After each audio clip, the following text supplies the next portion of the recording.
Experts एकत्र आकर के मंथन करने वाले हैं। यहां जो प्रदर्शनी लगी है वो आजादी के इस अमृत महोत्सव में 75 साल की उपलब्धियां और देश के नए संकल्पों को भली भांति प्रदर्शित करती है। और मैंने अनुभव किया है, पिछले दिनों जब डिफेंस का कार्यक्रम किया था और उस समय जो प्रदर्शनी लगी थी, सिर्फ लखनऊ ही नहीं पूरा उत्तर प्रदेश उसे देखने के लिए पहुंचा था। मैं इस बार भी आग्रह करूंगा कि ये जो प्रदर्शनी लगी है, यहां के नागरिकों से मेरा आग्रह है, आप जरूर देखिए।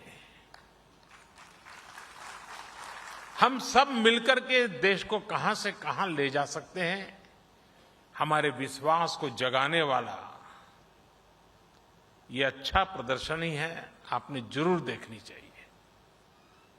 आज यूपी के शहरों के विकास से जुड़े 75 प्रोजेक्ट्स विकास के, उसका भी शिलान्यास और लोकार्पण किया गया है। आज ही यूपी के 75 जिलों में 75,000 लाभार्थियों को उनके अपने पक्के घर की चाबियां भी मिली है। ये सभी साथी इस वर्ष दशहरा, दिवाली, छठ, गुरु पर्व, ईद-ए-मिलाद आने वाले अनेकों उत्सव अपने नए घर में ही मनाएंगे। अभी कुछ लोगों से बात करके मुझे बहुत संतोष मिला है और भोजन का निमंत्रण भी मिल गया है। मुझे इस बात की भी खुशी होती है कि देश में पीएम आवास योजना के तहत जो घर दिए जा रहे हैं, उनमें 80% से ज्यादा घरों पर मालिकाना हक महिलाओं का है या फिर वो ज्वाइंट ओनर है। और मुझे ये भी बताया गया कि यूपी सरकार ने तो महिलाओं के घरों से जुड़ा एक अच्छा फैसला लिया है। 10 लाख रुपए तक की राशि के घरों की रजिस्ट्री कराने पर स्टैंप ड्यूटी में महिलाओं को 2% की छूट भी दी जा रही है। ये बहुत प्रशंसनीय निर्णय है। लेकिन साथियों, जब हम ये बात करते हैं कि महिलाओं को ये उनके नाम मिल्कियत होगी, तो उतना हमारे मन में रजिस्टर नहीं होता है। लेकिन मैं थोड़ा आपको उस दुनिया में ले जाता हूं, आपको अंदाज आएगा कि ये निर्णय कितना महत्वपूर्ण है। आप देखिए, किसी भी परिवार में जाइए, अच्छा है गलत है ये मैं नहीं कह रहा हूं, मैं सिर्फ स्थिति का बयान कर रहा हूं। अगर मकान है तो पति के नाम पर, खेत है तो पति के नाम पर, गाड़ी है तो पति के नाम पर, स्कूटर है तो पति के नाम पर, दुकान है तो पति के नाम पर, और अगर पति नहीं रहा तो बेटे के नाम पर। लेकिन उस मां के नाम पर कुछ नहीं होता है, उस महिला के नाम कुछ भी नहीं होता है। एक स्वस्थ समाज के लिए संतुलन बनाने के लिए कुछ कदम उठाने पड़ते हैं, और इसलिए हमने तय किया है कि सरकार जो आवास देगी उसका मालिकाना हक महिला को दिया जाए।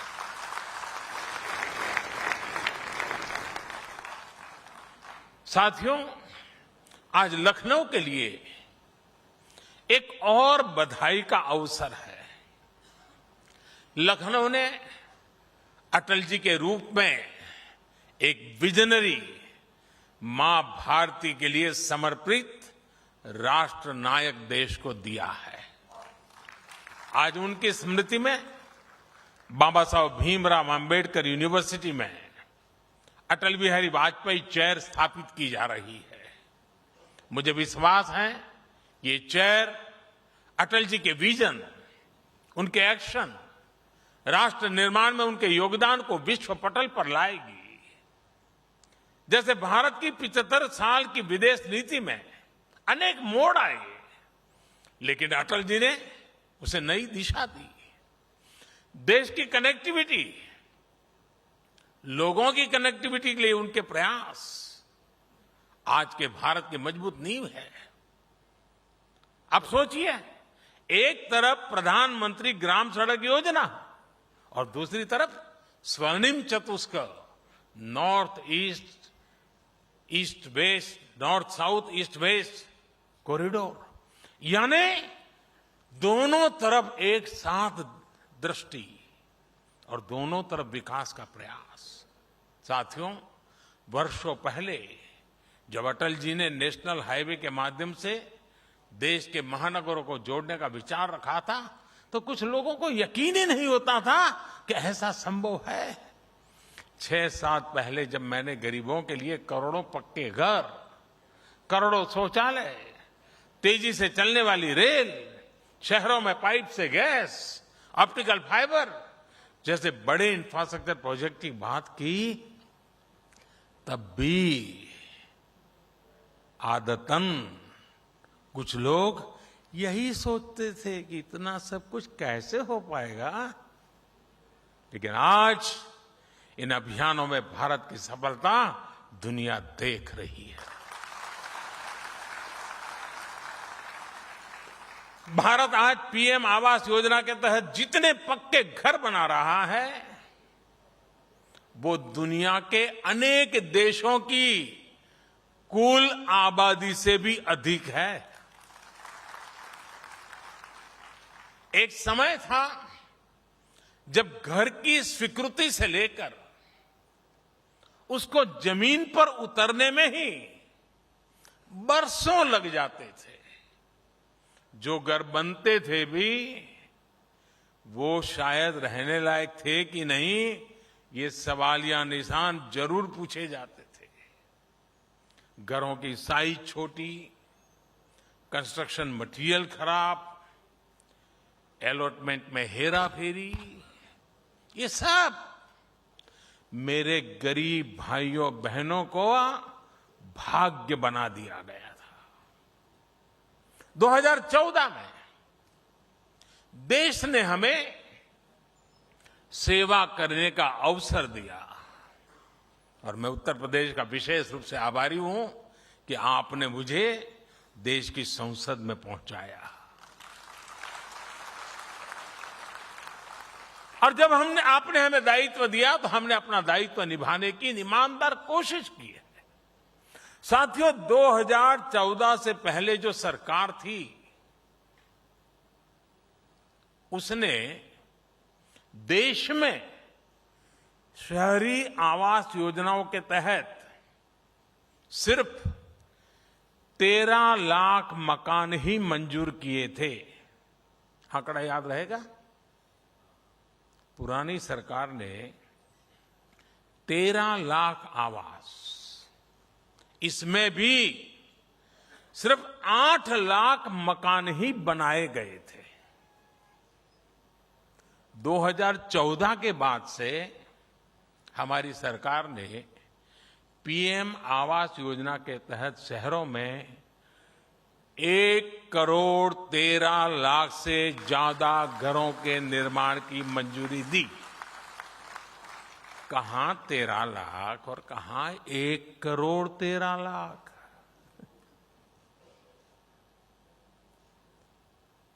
इसमें से 50 लाख से ज्यादा घर बनाकर उन्हें गरीबों को सौंपा भी जा चुका है। साथियों, ईंट पत्थर जोड़कर इमारत तो बन सकती है, लेकिन उससे घर नहीं कह सकते। लेकिन वो घर तब बनता है जब उसमें परिवार के हर सदस्य का सपना जुड़ा हो, अपनापन हो, परिवार के सदस्य जी जान से एक लक्ष्य के लिए जुटे हुए हो, तब इमारत घर बन जाती है। साथियों, हमने घरों के डिजाइन से लेकर घरों के निर्माण तक की पूरी आजादी लाभार्थियों को सौंप दी है। उनको मर्जी पड़े वैसा मकान बनाए। दिल्ली में एयर कंडीशन कमरे में बैठ करके कोई ये तय नहीं कर सकता कि तुम्हारी खिड़की उधर होगी या इधर होगी। 2014 के पहले सरकारी योजनाओं के घर किस साइज के बनेंगे, इसकी कोई स्पष्ट नीति ही नहीं थी। कहीं 15 स्क्वायर मीटर के मकान बनते थे तो कहीं 17 स्क्वायर मीटर के। इतनी छोटी जमीन पर जो निर्माण होता था उसमें रहना भी मुश्किल था। 2014 के बाद हमारी सरकार ने घरों की साइज को लेकर भी स्पष्ट नीति बनाई। हमने ये तय किया कि 22 स्क्वायर मीटर से छोटा कोई घर नहीं बनेगा। हमने घर का साइज भी बढ़ाने के साथ ही पैसा सीधा लाभार्थियों के बैंक खाते में भेजना शुरू किया। गरीबों के बैंक खातों में घर बनाने के लिए भेजी ये राशि कितनी है, इसकी चर्चा बहुत कम हुई है। आप जानकर हैरान रह जाएंगे कि पीएम आवास योजना शहरी के तहत केंद्र सरकार ने करीब करीब 1 लाख करोड़ रुपए गरीबों के बैंक खाते में ट्रांसफर किए।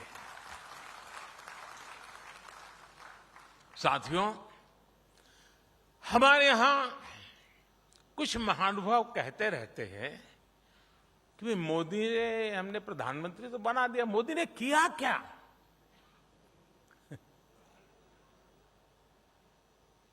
आज पहली बार मैं ऐसी बात बताना चाहता हूं जिसके बाद बड़े बड़े विरोधी जो दिन रात हमारा विरोध करने में ही अपनी ऊर्जा खपाते हैं, वो मेरा ये भाषण सुनने के बाद टूट पड़ने वाले हैं, मुझे पता है। लेकिन मुझे लगता है मुझे बताना चाहिए। मेरे जो साथी, जो मेरे परिवारजन है, जो झुग्गी झोपड़ी में जिंदगी जीते थे, जिनके पास पक्की छत नहीं थी, ऐसे 3 करोड़ परिवारों को इस कार्यकाल में एक ही योजना से लखपति बनने का अवसर मिल गया है। इस देश में मोटा मोटा अंदाज करें तो 25-30 करोड़ परिवार है, मोटा मोटा अंदाज करें। उसमें से इतने छोटे से कार्यकाल में 3 करोड़ गरीब परिवार लखपति बनना, ये अपने आप में बहुत बड़ी बात है। अब आप कहेंगे मोदी इतना बड़ा क्लेम कर रहे हैं, कैसे कर रहे हैं? प्रधानमंत्री आवास योजना के तहत देश में जो करीब करीब 3 करोड़ घर बने हैं, आप उनकी कीमत का अंदाज लगा दीजिए। ये लोग अब लखपति हैं। 3 करोड़ पक्के घर बनाकर हमने गरीब परिवारों का सबसे बड़ा सपना पूरा किया है। साथियों, मुझे वो दिन भी याद आते हैं जब तमाम प्रयासों के बावजूद उत्तर प्रदेश घरों के निर्माण में आगे नहीं बढ़ रहा था। आज लखनऊ में ही, और जब मैं आज लखनऊ में हूं तो मुझे लगता है जरा विस्तार से ये बात बतानी चाहिए ना? हाँ, आप तैयार हैं? हमारी अर्बन प्लानिंग कैसे राजनीति का शिकार हो जाती है, ये समझने के लिए भी यूपी के लोगों को ये जानना बहुत जरूरी है। साथियों, गरीबों के लिए घर बनाने का पैसा केंद्र सरकार दे रही थी। बावजूद इसके 2017 से पहले, योगी जी के आने से पहले की बात कर रहा हूं, 2017 से पहले यूपी में जो सरकार थी वो गरीबों के लिए घर बनवाना ही नहीं चाहती थी। गरीबों के लिए घर बनवाओ, इसके लिए हमें पहले जो यहां सरकार में थे उनसे मिन्नतें करनी पड़ती थी।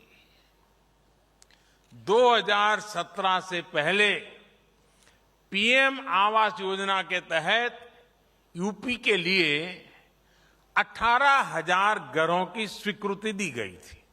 18,000। लेकिन जो सरकार यहां थी उसने गरीबों को पीएम आवास योजना के तहत 18 घर भी बनाकर नहीं दिए। 18,000 घरों की स्वीकृति और 18 घर भी न बने। मेरे उत्तर प्रदेश के भाइयों बहनों, ये चीजें आपको सोचनी चाहिए। आप कल्पना कर सकते हैं, 18,000 घरों की मंजूरी थी, लेकिन उन लोगों ने गरीब के लिए 18 घर भी नहीं बनाए। पैसा था, घरों की स्वीकृति थी, लेकिन तब जो यूपी को चला रहे थे वो इसमें लगातार अड़ंगा डाल रहे थे। उनका ये कृत्य यूपी के लोग, यूपी के गरीब कभी नहीं भूल सकते। साथियों, मुझे संतुष्टि है कि योगी जी की सरकार आने के बाद यूपी में शहरी गरीबों को 9 लाख घर बनाकर दिए गए हैं। शहर में रहने वाले हमारे गरीब भाई बहनों के लिए अब यूपी में 14 लाख घर निर्माण के अलग अलग चरणों में है। अब घर में बिजली, पानी, गैस, शौचालय ऐसी सुविधाएं भी मिल रही हैं, तो गृह प्रवेश भी पूरी खुशी के साथ, आन बान के साथ हो रहा है। लेकिन मैं जब उत्तर प्रदेश आया हूं तो कुछ होमवर्क भी देने का मन करता है। दे दूं? लेकिन आपको करना पड़ेगा। करेंगे? पक्का? देखिए, मैंने अखबार में पढ़ा है और अभी योगी जी भी शायद मैं पूछ रहा था, इस बार दीपावली में अयोध्या में कहते हैं 7.5 लाख दिए हैं, 7.5 लाख दिए का कार्यक्रम होगा। मैं उत्तर प्रदेश को कहता हूं कि रोशनी के लिए स्पर्धा में मैदान में आए। देखें, अयोध्या ज्यादा दिए जलाता है कि ये जो 9 लाख घर दिए गए हैं वे 9 लाख घर 18 लाख दिए जला करके दिखाएं। हो सकता है क्या? जिन परिवारों को ये 9 लाख परिवार, गरीब परिवारों को घर मिले पिछले 7 साल में, वे 2-2 दिया अपने घर के बाहर जलाएं। अयोध्या में 7.5 लाख दिए जलेंगे। मेरे गरीब परिवारों के घर में 18 लाख दिए जलेंगे। भगवान राम जी को खुशी होगी। भाइयों और बहनों, बीते दशकों में हमारा शहरों में बड़ी बड़ी इमारतें जरूर बनी, लेकिन जो अपने श्रम से इन इमारतों का निर्माण करते हैं उनके हिस्से में झुग्गियों का ही जीवन आता रहा है। झुग्गियों की स्थिति ऐसी जहां पानी और शौचालय जैसी मूल सुविधाएं तक नहीं मिलती। झुग्गी में रहने वाले हमारे भाई बहनों को अब पक्के घर बनाने से बहुत मदद मिल रही है। गांव से शहर काम के लिए आने वाले श्रमिकों को उचित किराए पर बेहतर रिहाइश मिले, इसके लिए सरकार ने योजना शुरू की है। साथियों, शहरी मिडिल क्लास की परेशानियां और चुनौतियों को भी दूर करने का हमारी सरकार ने बहुत गंभीर प्रयास किया है। रियल एस्टेट रेगुलेटरी अथॉरिटी यानी रेरा कानून ऐसा ही एक बड़ा कदम रहा है। इस कानून ने पूरे हाउसिंग सेक्टर को अविश्वास और धोखाधड़ी से बाहर निकालने में बहुत बड़ी मदद की है। इस कानून के बनने से घर खरीदारों को समय पर न्याय भी मिल रहा है। हमने शहरों में अधूरे पड़े घरों को पूरा करने के लिए हजारों करोड़ रुपए का विशेष फंड भी बनाया है। मिडिल क्लास अपने घर का सपना पूरा कर सके, इसके लिए पहली बार घर खरीदने वालों को लाखों रुपयों की मदद भी दी जा रही है। उन्हें कम ब्याज दरों से भी मदद मिल रही है। हाल ही में मॉडल टेनेंसी एक्ट भी राज्यों को भेजा गया है और मुझे खुशी है कि यूपी सरकार ने तुरंत ही उसे लागू भी कर दिया है। इस कानून ने मकान मालिक और किराएदार दोनों की बरसों पुरानी दिक्कतें दूर हो रही है। इससे किराए का मकान मिलने में आसानी भी होगी और रेंटल प्रॉपर्टी के बाजार को बल मिलेगा। अधिक निवेश और रोजगार के अवसर बनेंगे। भाइयों और बहनों, कोरोना के काल में वर्क फ्रॉम होम को लेकर जो नियम बनाए गए, उनसे शहरी मिडिल क्लास का जीवन और आसान हुआ है। रिमोट वर्किंग के आसान होने से कोरोना काल में मिडिल क्लास के साथियों को बहुत राहत मिली है। भाइयों और बहनों, अगर आप याद करें तो 2014 से पहले हमारे शहरों की साफ सफाई को लेकर अक्सर हम नकारात्मक चर्चाएं ही सुनते थे। गंदगी को शहरी जीवन का स्वभाव मान लिया गया था। साफ सफाई के प्रति बेरुखी से शहरों की सुंदरता, शहरों में आने वाले टूरिस्ट, इस पर तो असर पड़ता ही है। शहर में रहने वालों के स्वास्थ्य पर भी ये बहुत बड़ा संकट होता है। इस स्थिति को बदलने के लिए देश स्वच्छ भारत मिशन और अमृत मिशन के तहत बहुत बड़ा अभियान चला रहा है। बीते वर्षों में शहरों में 60 लाख से ज्यादा निजी टॉयलेट और 6 लाख से अधिक सामुदायिक शौचालय बने हैं।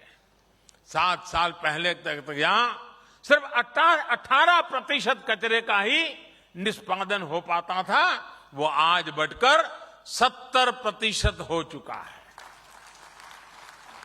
यहां यूपी में भी वेस्ट प्रोसेसिंग की बड़ी क्षमता बीते वर्षों में विकसित की गई है और आज मैंने प्रदर्शनी में देखा ऐसी अनेक चीजों को वहां रखा गया है और मन को बड़ा सुकून देने वाला दृश्य है।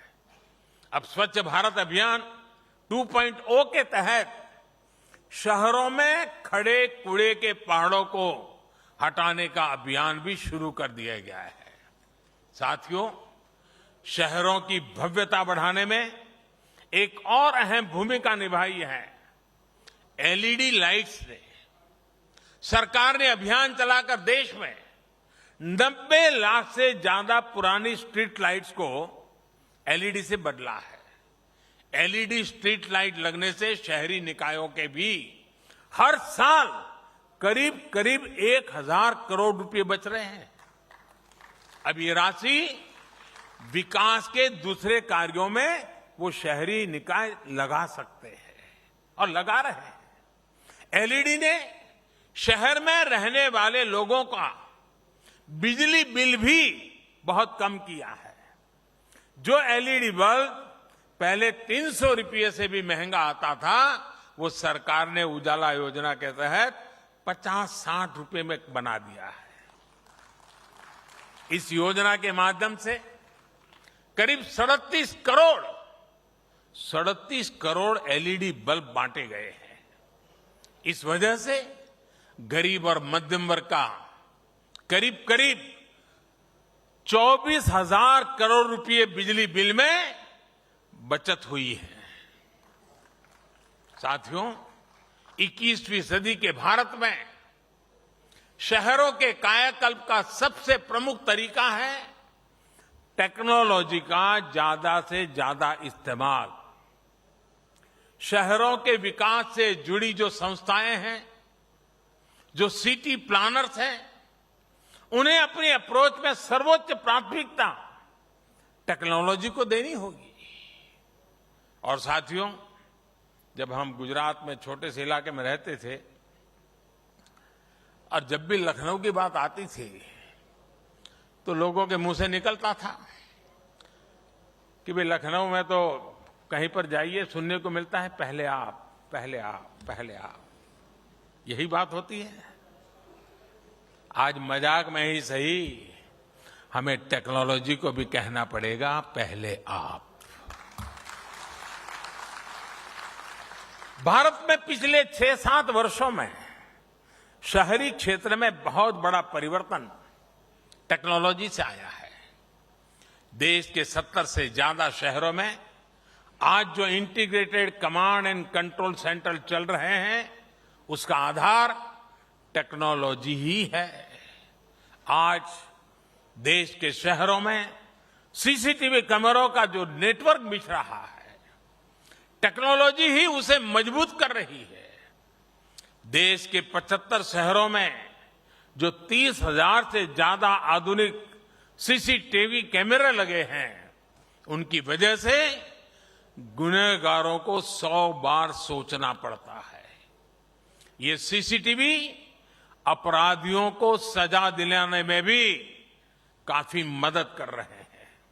साथियों, आज भारत के शहरों में हर रोज जो हजारों टन कूड़े का निस्तारण हो रहा है, प्रोसेस हो रहा है, सड़कों के निर्माण में लग रहा है, वो भी टेक्नोलॉजी की वजह से है।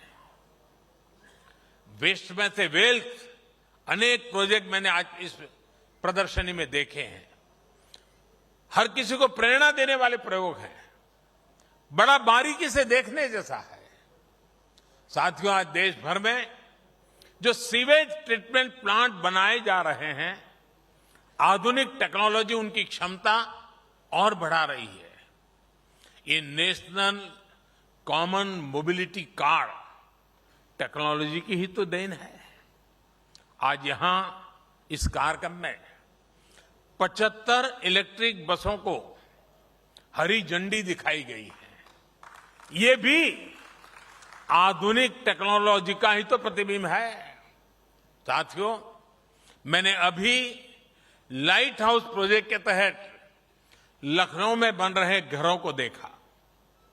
इन घरों में जो टेक्नोलॉजी इस्तेमाल हो रही है, उसमें प्लास्टर और पेंट की जरूरत ही नहीं पड़ेगी। इसमें पहले से तैयार पूरी दीवारों का उपयोग किया जाएगा। इससे घर और तेजी से बनेंगे। मुझे विश्वास है कि यहां लखनऊ में देश भर से जो साथी आए हैं, वो इस प्रोजेक्ट से बहुत कुछ सीख कर जाएंगे और अपने शहरों में इनको इंप्लीमेंट करने का प्रयास करेंगे।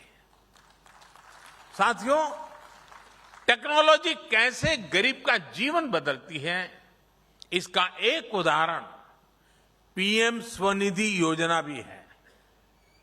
लखनऊ जैसे कई शहरों में तो अनेक प्रकार के बाजारों की परंपरा रही है।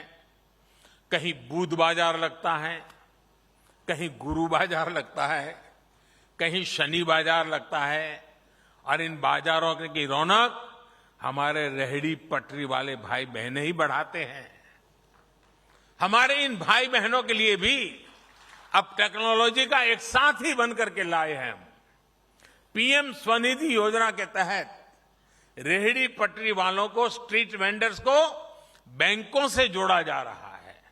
इस योजना के माध्यम से 25 लाख से ज्यादा साथियों को 2500 करोड़ रुपए से अधिक की मदद गई है। इसमें भी यूपी के 7 लाख से ज्यादा साथियों ने स्वनिधि योजना का लाभ लिया है। अब उनकी बैंकिंग हिस्ट्री बन रही है और वो ज्यादा से ज्यादा डिजिटल लेन देन भी कर रहे हैं।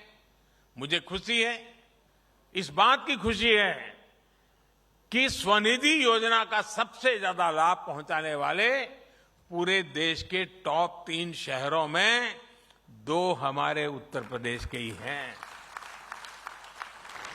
पूरे देश में नंबर 1 है लखनऊ और नंबर 2 पर है कानपुर।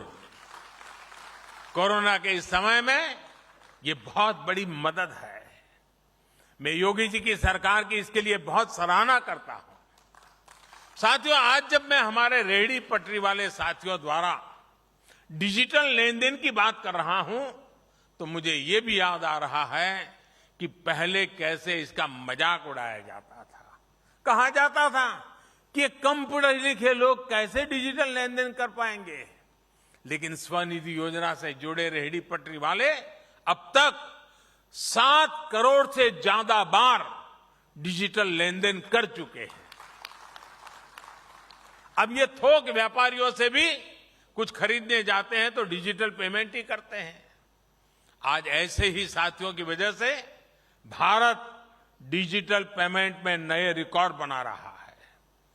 जुलाई, अगस्त, सितंबर यानी पिछले 3 महीने में हर महीने 6 लाख करोड़ रुपए से ज्यादा राशि का डिजिटल लेन देन हुआ है। यानी बैंकों में लोगों को आना जाना उतना ही कम हो रहा है। ये बदलते हुए भारत और टेक्नोलॉजी को अपनाते हुए भारत की ताकत को दिखाता है। साथियों, बीते वर्षों में भारत में ट्रैफिक की समस्या और प्रदूषण की चुनौती दोनों पर होलिस्टिक अप्रोच के साथ काम हुआ है। मेट्रो भी उसका एक बेहतरीन उदाहरण है। आज भारत मेट्रो सेवा का देश भर के बड़े शहरों में तेजी से विस्तार कर रहा है। 2014 में जहां 250 किलोमीटर से कम रूट पर मेट्रो चलती थी, वहीं आज लगभग 750 किलोमीटर में मेट्रो दौड़ रही है। और मुझे आज अफसर बता रहे थे कि 1050 किलोमीटर पे काम चल रहा है। यूपी के भी 6 शहरों में आज मेट्रो नेटवर्क का विस्तार हो रहा है। 100 से ज्यादा शहरों में इलेक्ट्रिक बसों के संचालन का लक्ष्य या फिर उड़ान योजना, ये भी शहरी विकास को गति दे रहे हैं। 21वीं सदी का भारत अब मल्टी मॉडल कनेक्टिविटी की ताकत के साथ आगे बढ़ेगा और इसकी भी तैयारी बहुत तेजी से चल रही है। और साथियों, शहरी इंफ्रास्ट्रक्चर के इन सारे प्रोजेक्ट का सबसे बड़ा सकारात्मक प्रभाव है रोजगार निर्माण। शहरों में चाहे मेट्रो का काम हो, घरों का निर्माण हो, बिजली पानी का काम हो, ये बहुत बड़ी संख्या में रोजगार के नए अवसर बनाते हैं। एक्सपर्ट्स उन्हें फोर्स मल्टीप्लायर मानते हैं। इसलिए हमें इन परियोजनाओं की गति को बनाए रखना है। भाई और बहनों, उत्तर प्रदेश में तो पूरे भारत की भारतीय संस्कृति की प्राणवायु समाई है।